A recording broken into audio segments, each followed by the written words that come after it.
তুমি বলেছো তুমি আমাকে ভালোবাসো। প্রথমে বিশ্বাস না করলেও একসময় কথাটা পুরোপুরি বিশ্বাস করা শুরু করেছিলাম।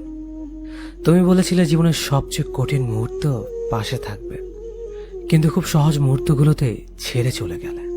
তুমি বলেছিলে জীবনে বাকিটা পথ আমার হাত দুইটা ধরে পাড়ি দেবে, কিন্তু সেই তুমি মাঝ রাস্তায় আমাকে একা করে চলে গেলে।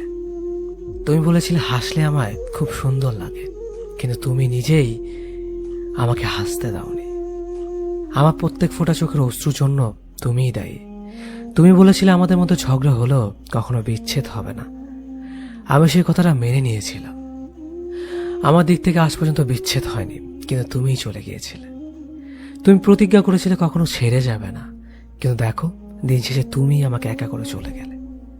তুমি বলেছিলে তোমার জায়গাটা যেন কখনো কাউকে না দেই। আজও তোমার আসনে তুমি অধিষ্ঠিত আছো, আর কাউকে তার ধারে কাছে আসতে দেইনি। বিচ্ছেদের সময় তুমি বলেছিলে ভালো থেকো, কিন্তু তুমি বুঝতে চাওনি যে আমার ভালো থাকা পুরোটাই তোমায় ঘিরে। আমি তোমাকে ছাড়া ভালো থাকতে পারবো না সেটা জানতে, তারপরেও একা করে চলে গিয়েছিলে। অনেক অনেক স্বপ্ন দেখিয়ে স্বপ্নগুলো পূরণ না করে মাঝ রাস্তায় একটা মানুষকে ছেড়ে গেলে যে কতটা কষ্ট হয় তুমি তা বুঝবে না। স্রষ্টার কাছে প্রার্থনা করি তোমার যেন কখনো সে সিচুয়েশন ফেস করতে না হয়।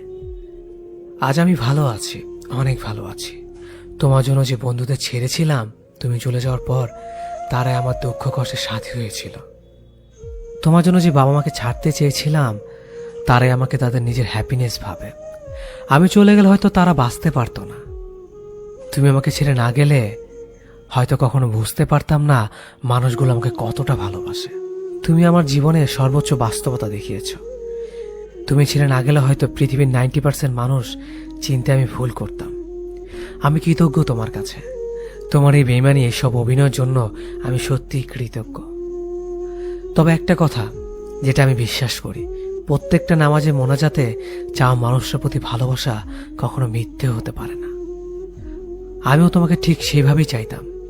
হয়তো আমার চাওয়াটা ভুল ছিল, নয়তো তুমি মানুষটাই ভুল ছিলে, তাই হয়তো সৃষ্টিকর্তা তোমাকে আমার হতে দেয়নি।